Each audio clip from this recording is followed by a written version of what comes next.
Chávez e Maduro tinham as mesmas concepções em relação aos desafios que a Venezuela tinha pela frente, em defesa dos mais pobres.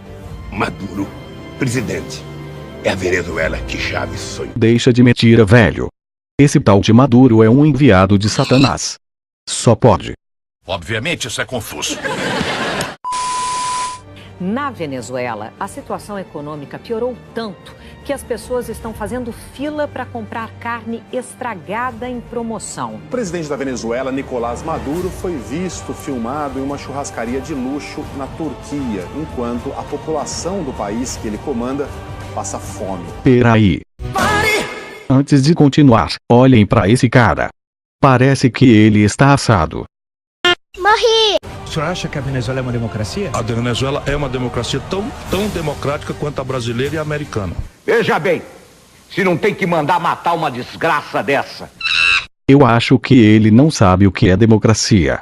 Ainda bem que esse infeliz das Costa Oca não ganhou. Vamos entender o que é democracia. Mas eu não lembro exatamente.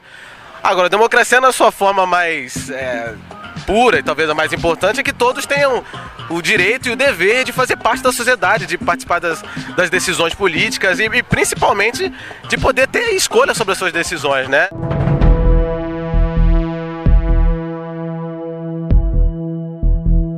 O direito e o dever de fazer parte da sociedade, de participar das decisões políticas e principalmente de poder ter escolha sobre as suas decisões, né?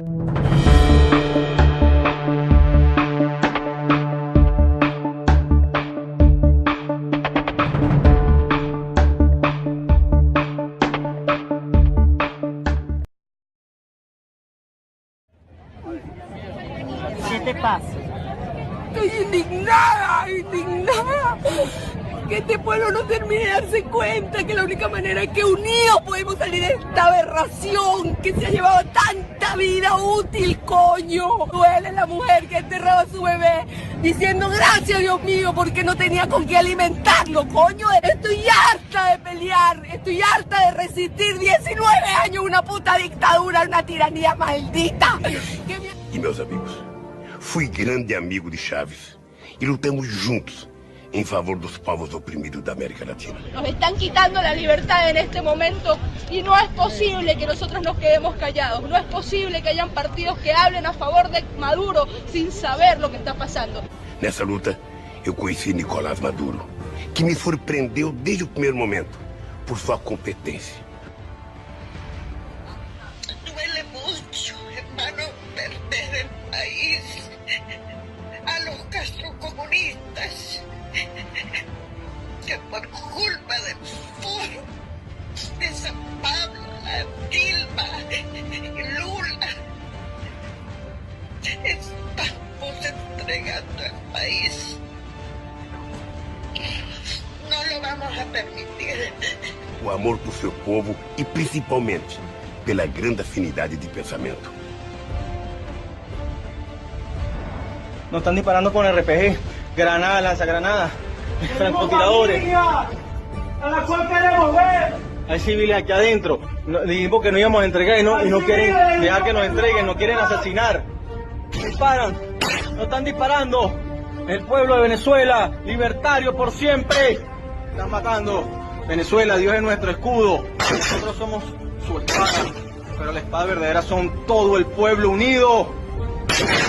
Com o presidente Chávez, em especial na defesa dos mais pobres. Nosotros jamás nos rendiríamos. Y lo que no se pudo con los votos, lo haríamos con las armas.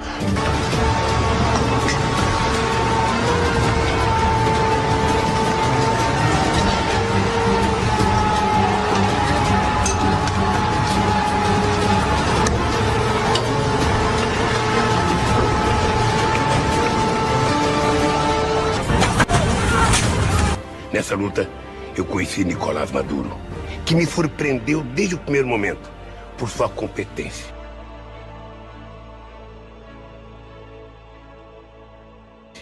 O amor por seu povo.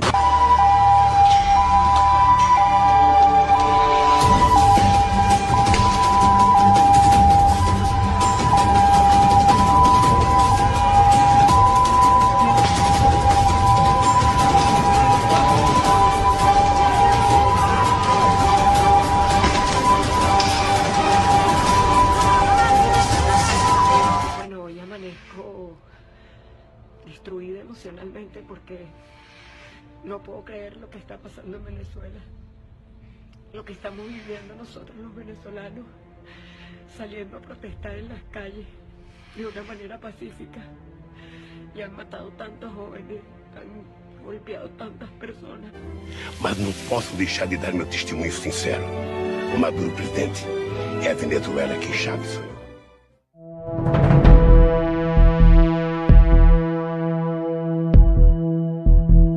Meus queridos amigos, tudo bem com vocês? Eu sou o Felipe Castanhari e mais uma vez eu quero falar aqui de um negócio que muita gente não está entendendo direito. O que está acontecendo na Venezuela? Na última semana tivemos uma enxurrada de notícias sobre Nicolás Maduro e todas as tretas que estão acontecendo em nossa vizinha Venezuela. Os supermercados não têm mais comida. O dinheiro na Venezuela está cada vez valendo menos por causa da inflação. O país está tendo cortes insanos de energia, ficando sem luz com apagões o tempo inteiro. Inclusive, algum tempo atrás rolou a notícia que estava faltando até papel higiênico na Venezuela. Para piorar um pouquinho mais a situação, estão rolando vários protestos, com nego se socando na rua e até mesmo morrendo. A Venezuela literalmente quebrou.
Sobre Forças Armadas, também no seu programa de governo diz assim: a Constituição será aplicada de maneira imediata e firme contra quem ameaça a democracia com atos e ou declarações. O que significa isso? Por exemplo, o sujeito que for lá se manifestar e levantar uma bandeira escrito intervenção militar já, a volta da ditadura, ele vai ser punido? Qual que é a ideia? Então, o que é que vocês estão dizendo aqui? Você está falando de alguém... Contra quem ameaça a democracia com atos ou declarações. O que é declaração? É falar? É uma declaração? Quem está debaixo de uma hierarquia, estou falando dessas pessoas, quem está debaixo de uma hierarquia vai ter que defender a democracia. Quem estiver sob o comando da presidência da República vai ter que defender a democracia. Não vai ter acordo com quem quiser sabotar a democracia no Brasil. E aí vai ser feito não teremos discussão sobre isso.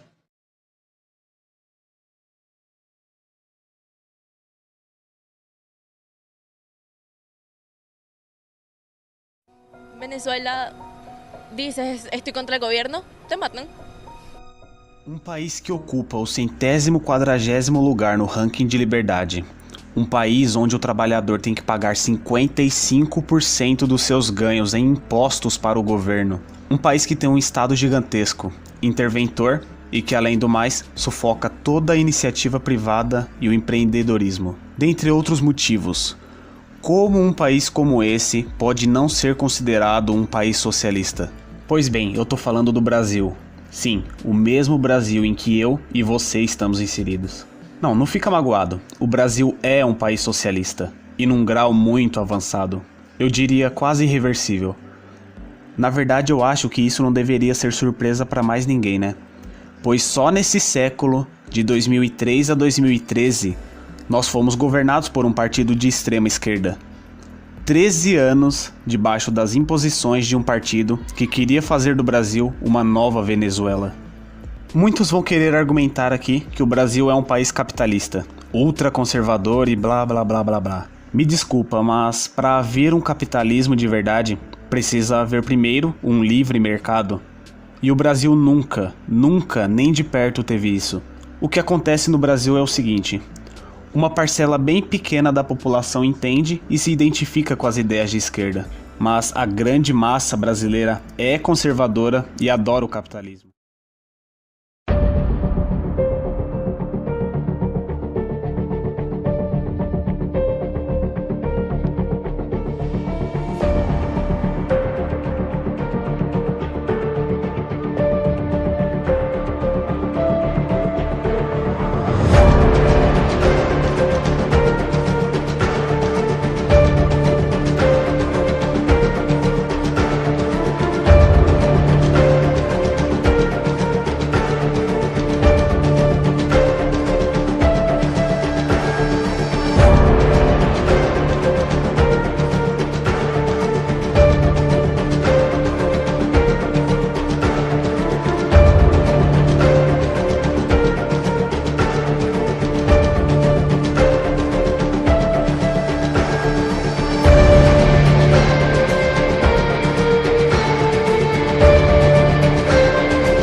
é Vitória, sou venezuelana e morei 9 anos no Brasil. Agora eu te pergunto, o que você tem ouvido da Venezuela? Talvez sim, talvez não, mas tem uma coisa que você certamente já ouviu da Venezuela: Hugo Chávez.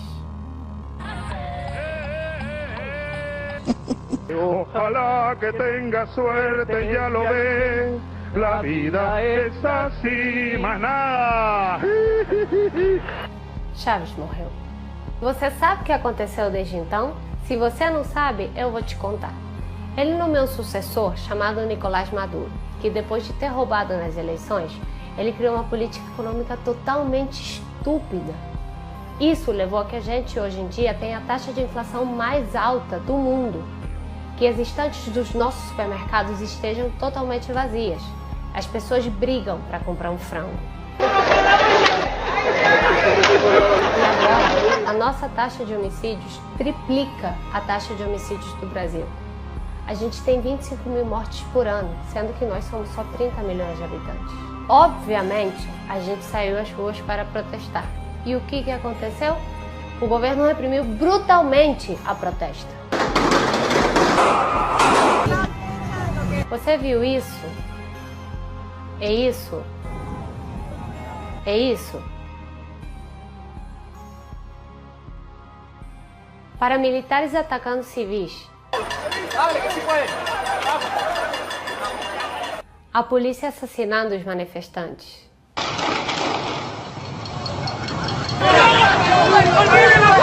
E por que você não viu nada disso? Porque o governo venezuelano censura e o governo brasileiro simplesmente guarda silêncio.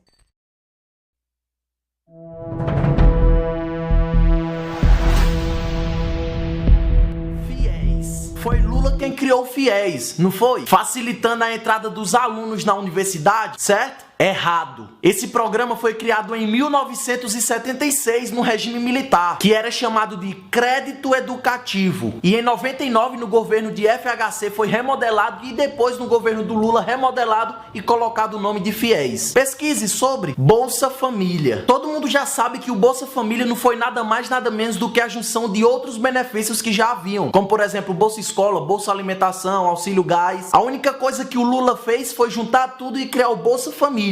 Certo? Errado. A unificação desses benefícios já havia começado e já era lei em junho de 2001, ou seja, antes da eleição do Lula. Use a internet a seu favor, pesquise. Inclusive, Lula chegou a dizer que essas bolsas e as cestas básicas não era nada mais nada menos do que compras de voto. Tem vídeo de Lula falando isso. E hoje Lula usa o seu Bolsa Família como a maior sustentação de votos do PT. Grandes motivos que sustentam o Bolsa Família: fraude financeira, compra de votos e, consequentemente, a manipulação da classe pobre. As fraudes, a oportunidade que o Bolsa Família proporciona para esses governantes poder comprar, fazer alianças, fazer negociatas com políticos, com partidos, com empresários. Sério, gente, empresários ganhando Bolsa Família.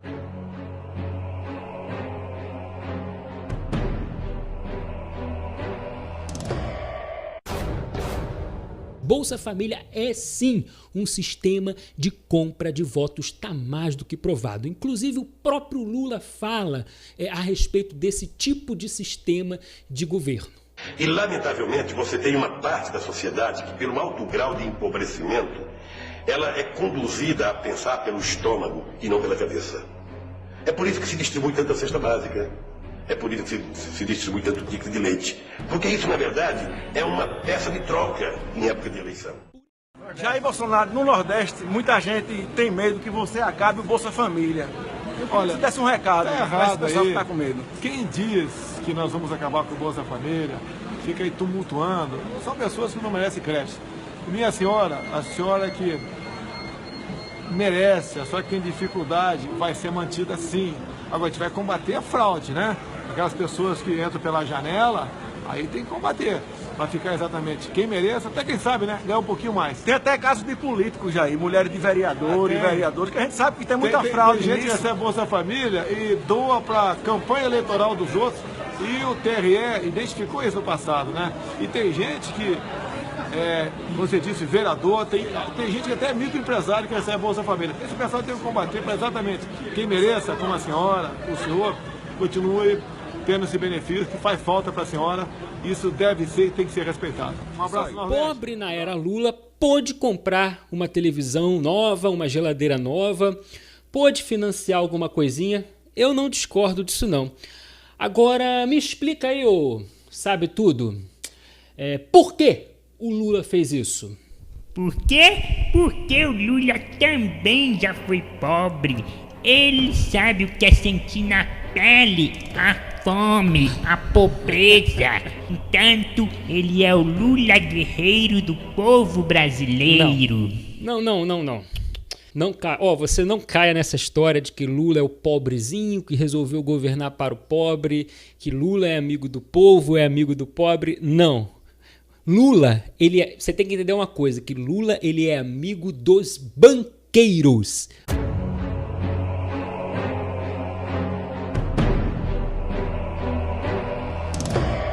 Lula, ele não sentou na mesa com o pobre para discutir o futuro do pobre.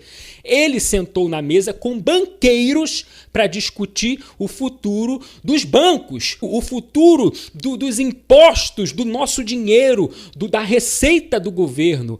Lula se reuniu com banqueiros para decidir para onde vai o seu dinheiro.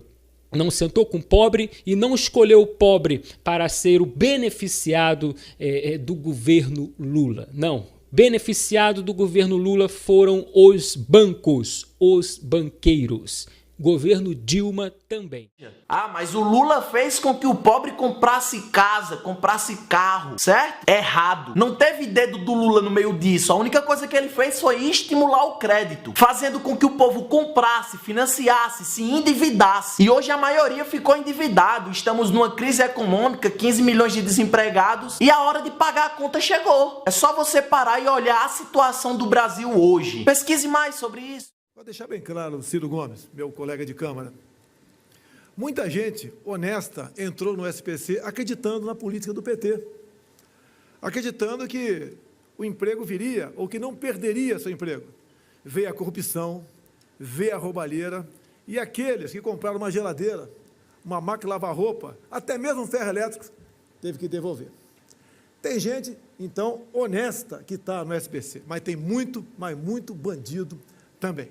Mas uma coisa é certa, ele luta pelas minorias, certo? Errado. A única coisa que o Lula faz é usar as minorias como massa de manobras para as campanhas políticas. E mais do que ninguém, ele já mostrou ser altamente preconceituoso. O próprio Lula já foi infeliz em dizer que Pelotas é a maior exportadora de viados, com um tom que se fosse qualquer outra pessoa seria taxado de homofóbico. Assim como também já chamou as feministas de mulheres do grelo duro. Mas ok, é o papai Lula falando, não tem problema. Bolsonaro. Ideologia de gênero, né? Qualquer forma de diferenciação entre os brasileiros não vai ser admitida. Isso está na página 6 do programa do Bolsonaro. Já no programa de Lula de Haddad, criar bolsas de estudo para travestis e transexuais, né? Ou seja, acabou com o critério meritocrático, acabou com o critério socioeconômico, não interessa pobre, rico, não sei o que. O que interessa é se você é travesti ou se você é transexual, o que é uma discriminação por lei absurda, até inconstitucional. Presídios. Bolsonaro, prender e deixar na cadeia quem tiver cometido os crimes e acabar com a progressão de pena e a saída temporária, que inclusive é uma das minhas propostas enquanto deputado federal. E já o programa do Lula e do Haddad, reduzir a massa carcerária do Brasil, ou seja, reduzir o número de presos através da liberação dos presidiários. Olha só que maravilha. Então, tá faltando espaço nos presídios? Vamos construir presídios novos? Não, vamos soltar os presos. Essa é a ideia do Haddad para a nossa crise do sistema prisional. Propriedade privada, programa do Bolsonaro. Retirar da Constituição qualquer relativização da propriedade privada. O que é seu e vagabundo nenhum pode tirar de você. Lula e Haddad, enfrentar a criminalização do MST. Ou seja, nós, a direita, estamos trabalhando para que um projeto que que define grupos como MST que invadem terras, que espalham terror como grupos terroristas, estamos lutando justamente para que o MST seja tratado como merece, que é como um grupo terrorista, e o Lula e o Haddad querem barrar completamente esse projeto. Impostos. Bolsonaro, redução da carga tributária e aumentar a receita destinada aos municípios, ou seja, revisão do Pacto Federativo e você pagando menos imposto sobre o consumo. No programa do Lula e do Haddad, criar imposto sobre exportação, já é difícil exportar, criando imposto vai ficar mais ainda, criar imposto sobre lucros e dividendos, gerando menos empregos, menos lucro significa menos produtividade, menos investimento significa menos empresas, que significa menos empregos, que significa menores salários. É só uma desculpa bonitinha para dizer que eles estão taxando os ricos, mas no final das contas, eles estão tirando dinheiro dos pobres. E aumentar o imposto territorial rural, o ITR, para grandes propriedades. Imprensa. Bolsonaro, contrariedade a qualquer regulação ou controle social da mídia. Ou seja, todo mundo fala aí, Bolsonaro autoritário, não sei o que, quer censura, não sei o que, mas o programa de governo dele, e ele é bastante claro ao dizer que não vai regulamentar, que vai deixar a imprensa completamente livre. Já Lula e Haddad, implantar mecanismo de regulação da imprensa e criar uma empresa pública de comunicação para expor o posicionamento do governo, né? Basicamente, um Ministério da Verdade para expor a propaganda petista, a propaganda populista. Lava Jato, a justiça deverá seguir seu rumo sem interferências políticas. Já Lula e Haddad promoveu uma reforma do sistema de justiça para reduzir o poder de investigação do Ministério Público Federal. Então, não só eles querem reduzir o poder do Ministério Público Federal para investigação, como também eles querem aparelhar o Ministério Público e o Judiciário com a desculpa de que as minorias não estão sendo representadas no Ministério Público e no Judiciário, então vamos acabar com o processo meritocrático, vamos acabar com o processo técnico e vamos colocar um monte de apadrinhado de partido político lá para representar as minorias. Ministérios. Bolsonaro quer reduzir os 29 ministérios existentes atualmente, ainda não definiu exatamente quantos ministérios quer ter ou quais ministérios, mas o compromisso é de reduzir os 29 que hoje existem. Lula e Haddad criar 6 novos ministérios, incluindo o Ministério da Pesca, ou seja, aquele ministério absolutamente inútil que existiu durante os governos petistas, vai voltar a existir simplesmente para ter um bonitão lá, para ser chamado de ministro, sendo que ele não faz absolutamente nada, sendo que ele não tem função relevante nenhuma para o país e poderia muito bem ser uma simples secretaria anexada ao Ministério da Agricultura. Empresas privadas. Bolsonaro, fomentar o empreendedorismo, fazendo com que o jovem saia da faculdade pensando em abrir uma empresa, né? Ou seja, inverter essa lógica de hoje, porque infelizmente hoje o jovem sai da faculdade pensando em fazer concurso público, não porque ele quer exercer a função pública, porque aí não tem problema nenhum. Você quer exercer função pública, tem que prestar concurso mesmo, não tem problema nenhum nisso. O problema é o aluno sair da faculdade querendo prestar concurso público por causa do salário e da estabilidade e não por causa da função que ele vai cumprir. Isso aí tira completamente os incentivos para ele empreender, tira completamente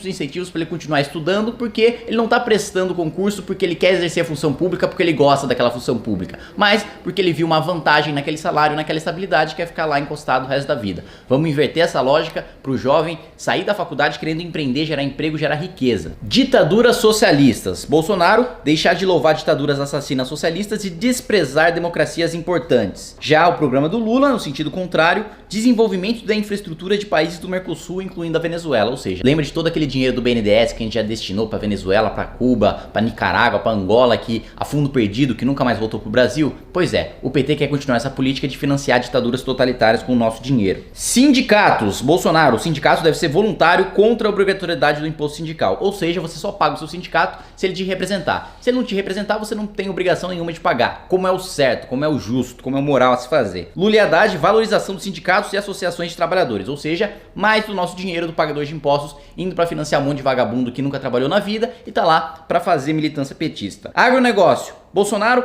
segurança no campo, políticas para consolidar o mercado interno e abrir novos mercados externos, melhora da logística para distribuição. Uma das principais demandas do agronegócio hoje é justamente o custo Brasil, resolver o custo Brasil, porque a nossa infraestrutura é péssima, não tem como escoar os nossos produtos, a gente perde competitividade justamente por causa disso. O nosso agronegócio é muito bem desenvolvido, tem muita tecnologia, tem muita mão de obra qualificada, mas infelizmente sofre por estar no Brasil e não ter uma infraestrutura de país desenvolvido. O projeto Bolsonaro é justamente promover e incentivar a construção dessa infraestrutura. Do Lula e do Haddad é a regulação do agronegócio para evitar a ampliação de grandes latifundiários, implantar a reforma agrária e distribuir terras ao MST e indígenas, né? Ou seja, ficar distribuindo terra para quem não produz ou para quem não tem as condições de produzir e acaba vendendo a terra no final da reforma agrária. Constituição. Bolsonaro, respeito e obediência à Constituição. Lula e Haddad estabeleceu um novo processo constituinte, ou seja, uma nova Constituição, para aumentar os poderes do governo e centralizar ainda mais os poderes no poder executivo, ou seja, no presidente da República, que vai poder atropelar Judiciário e Congresso Nacional. Médicos cubanos. Bolsonaro avaliar os médicos cubanos para testar sua capacidade. Os aprovados vão receber seu salário integral sem destinar recursos à ditadura cubana. Lula e Haddad ampliar o programa Mais Médicos, né? Ou seja, mandar mais do nosso dinheiro para a ditadura e continuar desviando o dinheiro do salário dos médicos cubanos. Segurança. Bolsonaro, tolerância zero com crime e redução da maioridade penal. Lula e Haddad, desmilitarização das polícias e iluminação com LED nas ruas. Ou seja, o programa do Haddad basicamente pensa que bandido é vampiro e que simplesmente se colocar uma lanterna na cara dele, ele vai derreter, vai evaporar e você não vai mais ser assaltado. Justamente para combater esse absurdo, o programa do Bolsonaro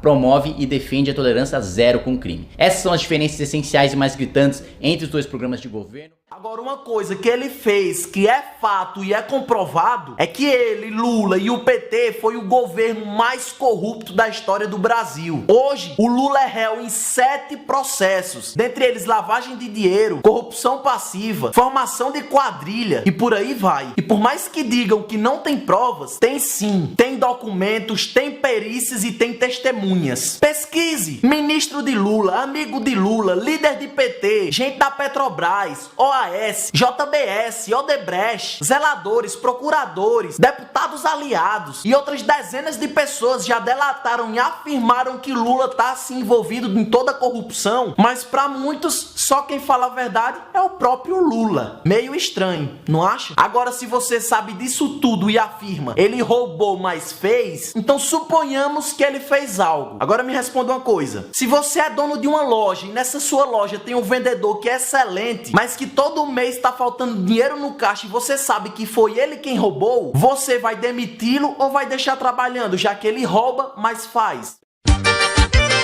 Tá bonito, meu patrão, tá bonito.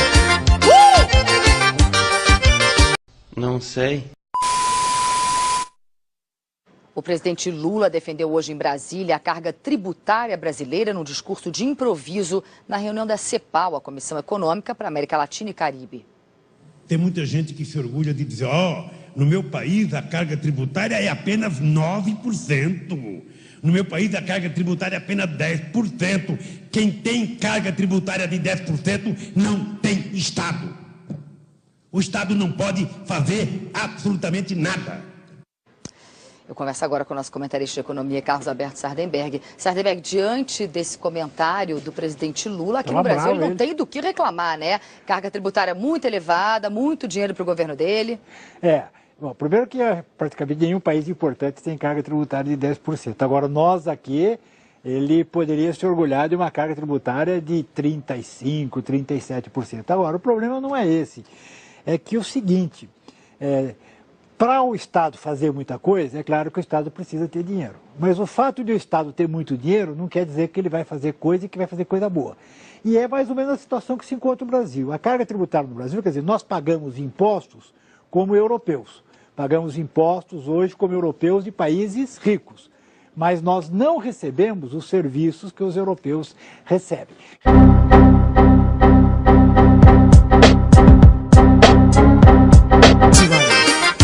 Sanfoneiro agora desmantelou, ó.